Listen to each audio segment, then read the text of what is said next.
Fala galera, muito boa noite, amigas e amigos do Família da Nação. Galera, chegando com informações do nosso Flamengo, quinta-feira de carnaval aqui no Rio de Janeiro. Aqui no Rio de Janeiro é carnaval, rapaz. Desfile das escolas de samba. Hoje tem Estácio de Sá, que homenageia o Flamengo. Horário do desfile previsto, início às 23h50. Então fiquem ligadinhos, porque a Rede Globo vai transmitir, inclusive, o desfile da Estácio, né, que homenageia o Flamengo, o centenário do nosso Flamengo. Teremos jogadores lá, hein? Fiquem ligados. É isso, galera. E notícias. Primeira coisa, eu vou adiantar aqui para vocês o tema da nossa live de daqui a pouco. Nossa live é às 21h10 e falaremos o seguinte: Vidal aceita a proposta salarial do Flamengo. Está definido. Proposta salarial, ele manteve contato com o André Curi, que é o seu representante aqui no Brasil, aceitando o valor.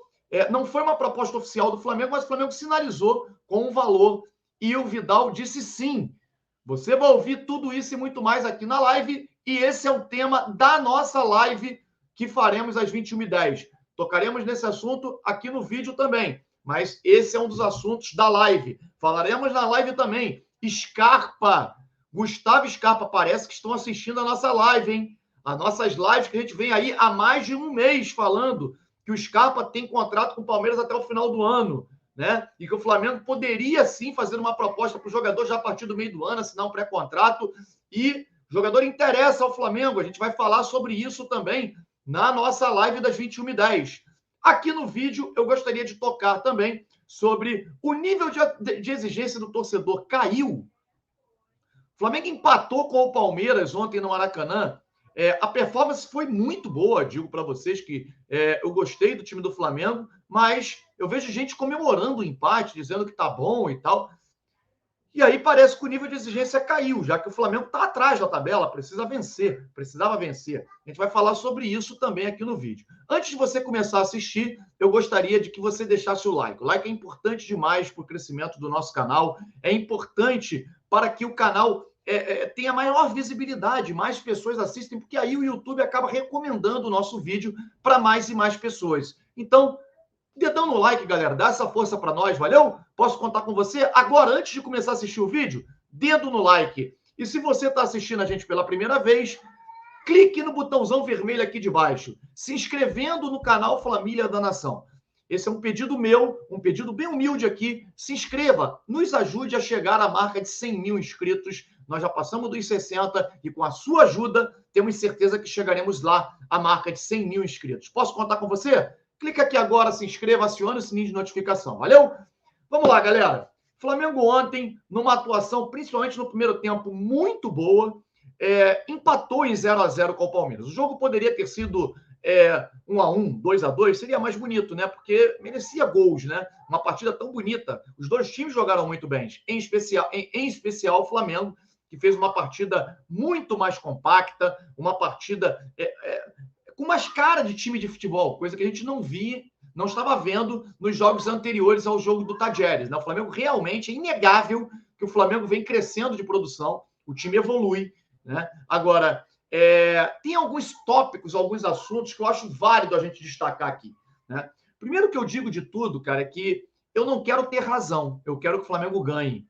E isso tem que ficar na mente do torcedor, cara. Não é possível tanta gente aí querendo colocar A ou B acima do Flamengo. Tem pessoas no Flamengo que fulano, para defender a sua razão, não aceita que mereça críticas, por exemplo. Isso aconteceu, inclusive, na época do Andreas, como muitos defendiam o jogador e diziam, quem nunca errou e tal, é craque e tudo, só porque ele é estrangeiro, veio de fora, né? Veio do Manchester, então, pô, não pode ser criticado e tal. Quem nunca errou? Pô, o cara entregou uma Libertadores e muita gente defendia. Fizeram bandeira, faixa, gritaram o nome dele no Maracanã no jogo seguinte. Agora, os que defendiam não aparecem mais. A gente não vê mais ninguém defendendo o Andrés. No entanto, tem uma outra corrente que defende A ou B. Uma delas que defende a vinda do Jorge Jesus de forma como se o Jorge Jesus fosse maior que o Flamengo. E uma outra que defende a não crítica ao treinador Paulo Souza de uma forma agressiva até. Se você emite qualquer tipo de opinião contrária, Pô, você tá erradíssimo, que não pode, que o cara tá acima de qualquer crítica. Pelo amor de Deus, é o Flamengo acima de tudo, né? Eu ontem vou emitir aqui a minha opinião. É inegável que o Flamengo evoluiu, o Flamengo cresceu demais de produção como time. E isso eu não estou avaliando individualmente os jogadores, porque isso também houve uma evolução. Mas como conjunto, o Flamengo coletivamente melhorou. E isso é muito bom. Isso é muito bom. O Flamengo tem uma consistência defensiva melhor hoje, né? E também nos 2 últimos jogos, contra o São Paulo, também mostrou isso, uma consistência defensiva melhor, um time mais arrumado, um time mais compacto. No jogo de ontem, por exemplo, o Flamengo em alguns momentos fez uma marcação alta boa, mas isso não perdurou muito tempo. O Flamengo não conseguiu fazer essa marcação alta como fez contra o São Paulo, por exemplo. Mas no todo, o Flamengo fez uma partida ontem superior à partida que fez contra o São Paulo, na minha opinião, principalmente no aspecto coletivo. O Palmeiras jogou muito bem. O Palmeiras começou assustando o Flamengo no início da partida também. Os primeiros 5 minutos eu fiquei assustado, porque o Palmeiras pressionou, fez uma marcação alta. O Flamengo não conseguia sair jogando. O Neneca errava passe, chutava a bola para fora. Enfim.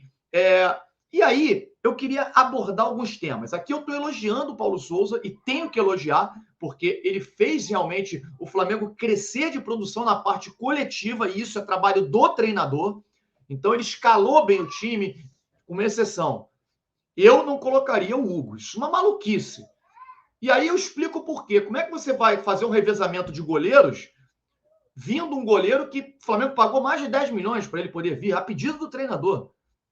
E aí, num jogo que você precisa de uma maior tranquilidade para o goleiro poder sair jogando com os pés e tal, e o Santos traz essa maior tranquilidade, você coloca o Hugo. É inexplicável, né? Então, eu não gostei dessa escalação. Eu acho que o Santos deveria assumir a condição de titular do Flamengo. Eventualmente o Hugo joga, mas tem que ser o contrário. Tem que ser o Santos como titular absoluto nos jogos mais importantes e o Hugo entrar de forma eventual, na minha opinião. Aí você vê, por exemplo, o Pedro, que é um jogadoraço, é craque de bola. Ontem o Tite estava no Maracanã, imagina, o Pedro doido para jogar. Aí o Pedro olha e fala, porra, cara, até no gol, o cara, que é a posição teoricamente mais importante de um time de futebol, que não pode haver erros, o cara faz revezamento, mas no ataque não faz. Aí é lamentável, né? Aí o cara ontem, cara, eu estava bem perto do Pedro ontem, ele ficava assim, rezando, botando a mão na cabeça, botava a mão no olho, e via o tempo inteiro. O time precisava de um jogador de área ontem, era nítido isso, e ele não entrou, cara. O treinador fez apenas uma substituição.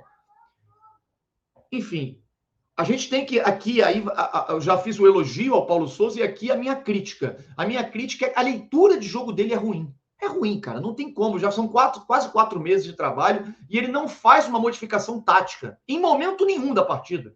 Ele mantém o time com 3 zagueiros e 2 volantes o tempo inteiro. E esses 2 volantes são 2 volantes de características idênticas. Por exemplo, no segundo tempo, o Flamengo poderia fazer um sprint final e conseguir essa vitória. E isso conseguiria se fazer com substituições. O time do Flamengo, ele não conseguiu a vitória no final do jogo, ele não conseguiu esse sprint final porque o time cansou, e é natural. O time correu demais, foi uma intensidade louca do Flamengo, uma intensidade que nós gostamos, maravilhosa. E aí a única substituição que ele faz é tirar o Lázaro e botar o Marinho no lado esquerdo, que é um local que a gente não gosta de ver o Marinho. Tudo bem, ontem o Lázaro cansou, tinha que tirar, não tinha outro, poderia ser o Marinho. Beleza, eu entendo isso. Mas aí vai a pergunta, não pode morrer num 0-0 com o Pedro no banco. Não pode. O Gabigol caiu de produção no segundo tempo, cansou, poderia ter saído para entrar o Pedro, e aí seria 1 por 1, o que eu também não concordo. A substituição que eu faria era a saída de um dos volantes. Os volantes do Flamengo, chegou a determinado momento que o Flamengo começou a imprensar tanto o Palmeiras que o João Gomes começou a aparecer dentro da área para cabecear. Jogadas que o Flamengo iniciava, jogava no Isla, na lateral, jogava do outro lado no Marinho para fazer a jogada na linha de fundo, o João Gomes corria para dentro da área para poder aparecer para cabecear. Não é a função dele, ele não vai conseguir fazer isso, ele vai chegar dentro da área e vai retornar para poder ter que marcar, porque ele não vai conseguir fazer gol de cabeça. Então, ali eu tiraria um dos volantes, que inclusive os dois, depois que cansaram um pouco mais, começaram a errar muitos passes. E são jogadores pura e simplesmente de desarmes. Eles não são criadores de jogada. Raramente acontece, como aconteceu no jogo contra o São Paulo, do João Gomes com mais espaço, né? Meteu uma bola de 3 dedos para o Isla fazer o gol. Mas não é comum isso acontecer.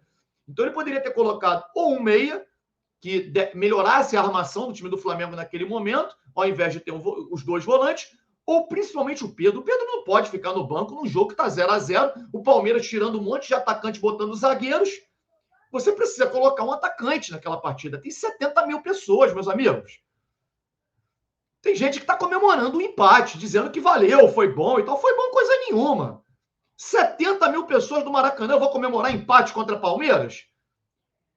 O nosso treinador, ele merece elogios na armação do time, o time evoluiu, mas ele foi covarde. Ele foi covarde, ele manteve o time defensivamente, manteve o time na sua arrumação defensiva, ele não abriu mão de 2 volantes e 3 zagueiros no momento que precisava botar o time mais para frente. E eu não vou me furtar de criticar, não. É a minha opinião. Eu jogaria o time para frente porque, cara, perdemos 2 pontos, ganhamos 1. O empate está muito mais próximo da derrota, que você ganha apenas 1 ponto, do que da vitória, que você perde 2.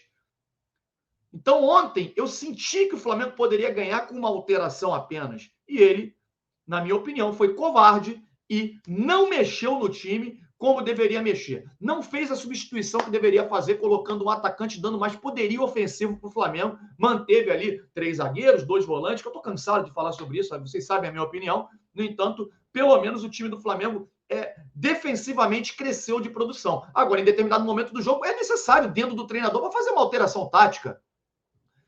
Quem jogou muito bem ontem, por exemplo, foi o Isla. O Isla cansou em um determinado momento do jogo. O Abel Ferreira foi lá e tirou o Gustavo Scarpa, que não aguentava mais, né? Perdão, quem cansou foi o Gustavo Scarpa. Ele não aguentava mais acompanhar o Isla, as descidas do Isla, cansou. O Abel Ferreira foi lá, tirou e colocou um jogador mais fresco para acompanhar. O nosso treinador não faz esse tipo de alteração tática, ele troca um por outro. Então, assim, é uma coisa que a gente tem que criticar, sim. Eu não vou me furtar aqui de criticar. Não estou pedindo a saída do Paulo Souza, acho que nesse momento até é melhor continuar, porque o time está evoluindo, mas a gente tem que fazer aqui a crítica diante daquilo que a gente viu. E não é a primeira vez. Ele é um treinador que, por muitas vezes, ele coloca o time de forma reativa. Contra o Atlético Mineiro foi a mesma coisa. O Flamengo ganhando o jogo, ele foi lá e tirou o Bruno Henrique e colocou o Diego, colocando mais um volante no time, para fortalecer a marcação. Eu não concordo com isso, acho isso errado, e eu tenho que emitir aqui a minha opinião. Respeito quem pensa diferente, mas é só a minha opinião. Repito, ninguém está acima do Flamengo. Ninguém está acima de críticas.